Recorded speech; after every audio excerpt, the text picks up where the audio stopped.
আর তোর মায়ের কি অবস্থা হলো? যে ব্যাটাকে এত ভালোবাসলেন সেই ব্যাটাই কিনা শেষে ছি ছি ছি ছি ছি ছি। আহা গো, তুমি কি জাদু করলো গো, করলো না বোন, কি জাদু করলো বলো দেখি। এমন একটা দিন যে আমায় দেখতে হবে, আমি স্বপ্নেও ভাবেনি, স্বপ্নেও নে। কি করবো আমি এখন বলো দেখি, আমি কি করব? চিন্তা করবেন না, এত চিন্তা করবেন না, ভেঙেও পড়বেন না। শুধু একখানা কথা মাথায় রাখুন, রাসকানা কিন্তু শক্ত করে ধরতে হবে, বুঝলেন? আর তাছাড়া দেখুন, বিয়ের পর তো আপনি এ বাড়িতে থাকবেন, ওই বউকে আচ্ছা করে সাহায্য করতে হবে। আমি তো পাশে আছি দিদি। তখন এই মাইয়ারে মুখ বুঝা সেবা করণ হইব। শোন, ওই বউরে একদম কেনা বাদি করে রাখবেন, কেমন?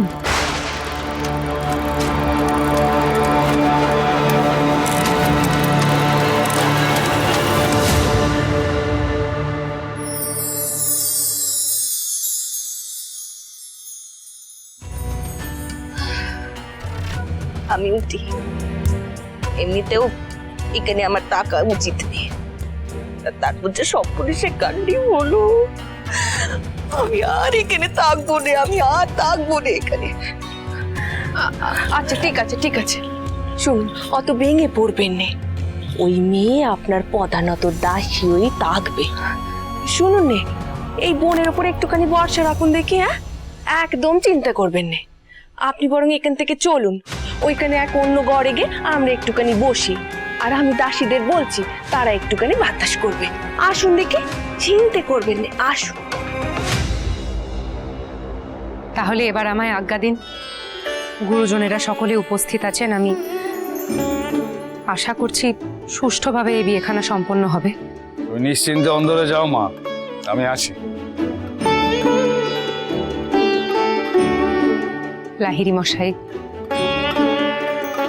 ব্যাটা যখন চাইছে তখন আমার নতুন করে আর বাদ সাধার কিছু নেই, আমিও আছি, আপনি নিশ্চিন্তে থাকুন। বেশ, তাহলে বেয়ানের ইচ্ছে মেনে এই বিয়েতে আমি আর উপস্থিত রইলাম না। যাও বাচ্চা,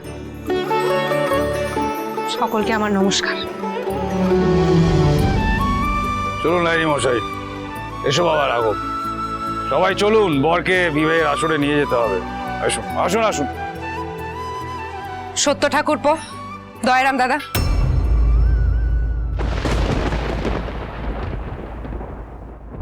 আপনাদের দুজনকেই বলে যাচ্ছি, কোনো ধূর্ত শেয়ালকে যদি দেখেন পুনর্বার শয়তানি করতে, তাহলে সোজা মুখখানা বেঁধে আমার কাছে নিয়ে আসবেন। তারপর তাদের কি শাস্তি দিতে হয় সে নাটোরের রাজরানী ভবানী ভেবে নেবে। চিন্তা করবেন না বউঠা, আমরা আছি। আমার তারাকে দেখে রাখবেন।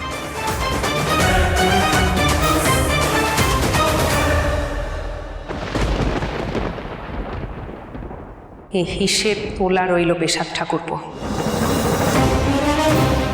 আমি তো তারার ভালোর জন্যই। আর কোনো ভুল করে দয়া করে নিজের বিপদ বাড়াবেন না।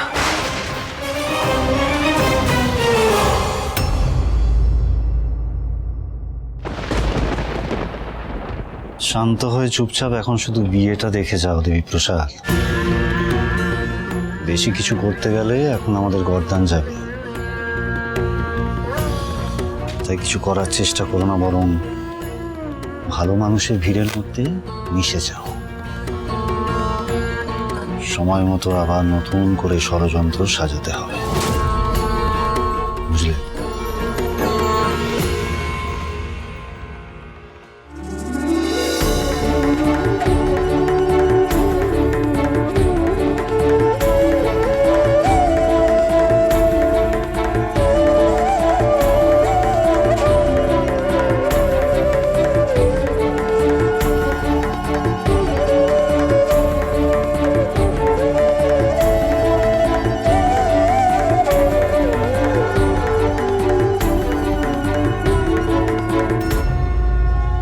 বিবাহ আমায় দেবে ক্ষমতা। তারা সুন্দরী কে, তার উপর কার নজর, কিছুর তোয়াক্কা আমি করি না। আমি শুধু চাই ক্ষমতা, নাটোরের রাজত্ব। মনের খিদে তো মালতীলতাই মিটিয়ে দিচ্ছে, কিন্তু আজ রাজ পরিবারের একজন হয়ে উঠেছি আমি। আমোদে প্রমোদে যেখানে ইচ্ছে ক্ষমতার প্রয়োগ করে কাটাবো বাকি জীবন। আহ, কি যে পুলক হচ্ছে ভেবেই।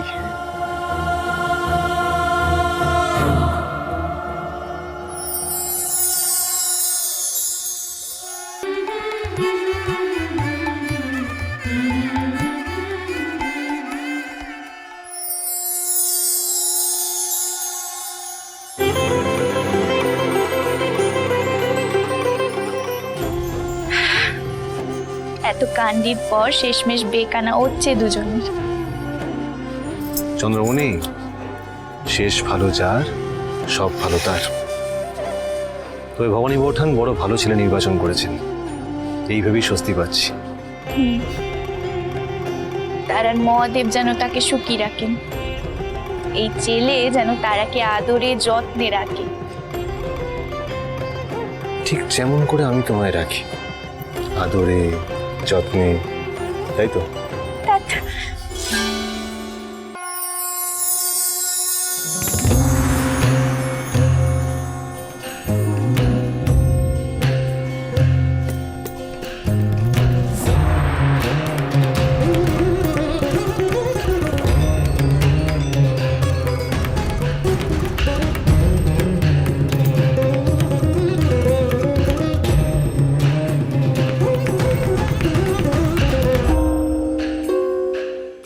সুখী হও দুজনে।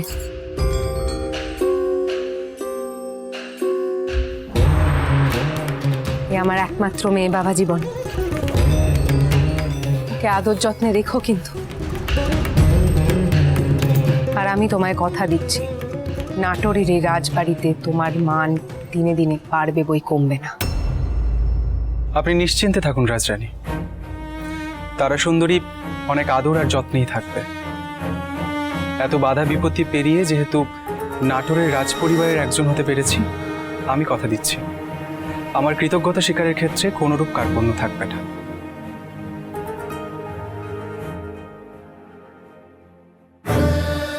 আপনার মন পাওয়ার জন্য যা যা বলা দরকার আমি সব বলবো রানীমা। একটু একটু করে আগে বিশ্বাসখানা জিতে নি, তারপর তো শুরু করবো যথেচ্ছাচার। চন্দ্রমণি, যাও মা আর ইন্দু দিদিকে ডেকে নিয়ে এসো। হ্যাঁ রাজরানী দিদি।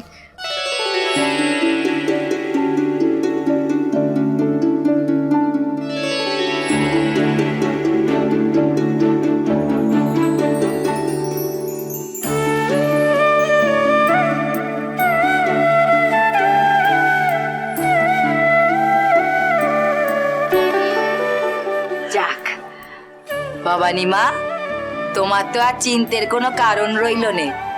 শুনলাম জামাই নাকি খুব ভালো হয়েছে, সে নাকি স্ত্রীর প্রয়োজনে তার পাশে দাঁড়িয়েছিল, তাই তো সত্যের বউ? আপনারা তো তাকতে পারলেন না বিয়েতে, রাজরানী দিদিও দেখলো না।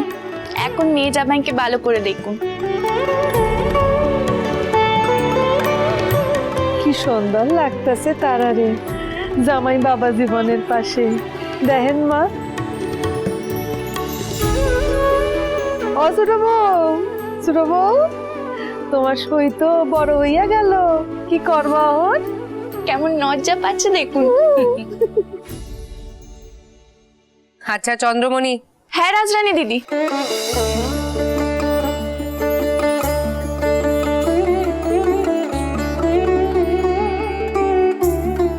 যাও মা, শাওরি মাকে প্রণাম করে এসো। যাও বাবা। মনে পড়েছে তাহলে যে আমি বেটার মা। তাই না তাই, সবার আগে তো পেনাম আপনাকে টোকা উচিত ছিল। আসলে কি করবেন বলুন, মেয়ের মা তো রাজরানী, তাই সব নিয়ম কানুন চুকিয়ে যাচ্ছে। চি চি চি চি চি।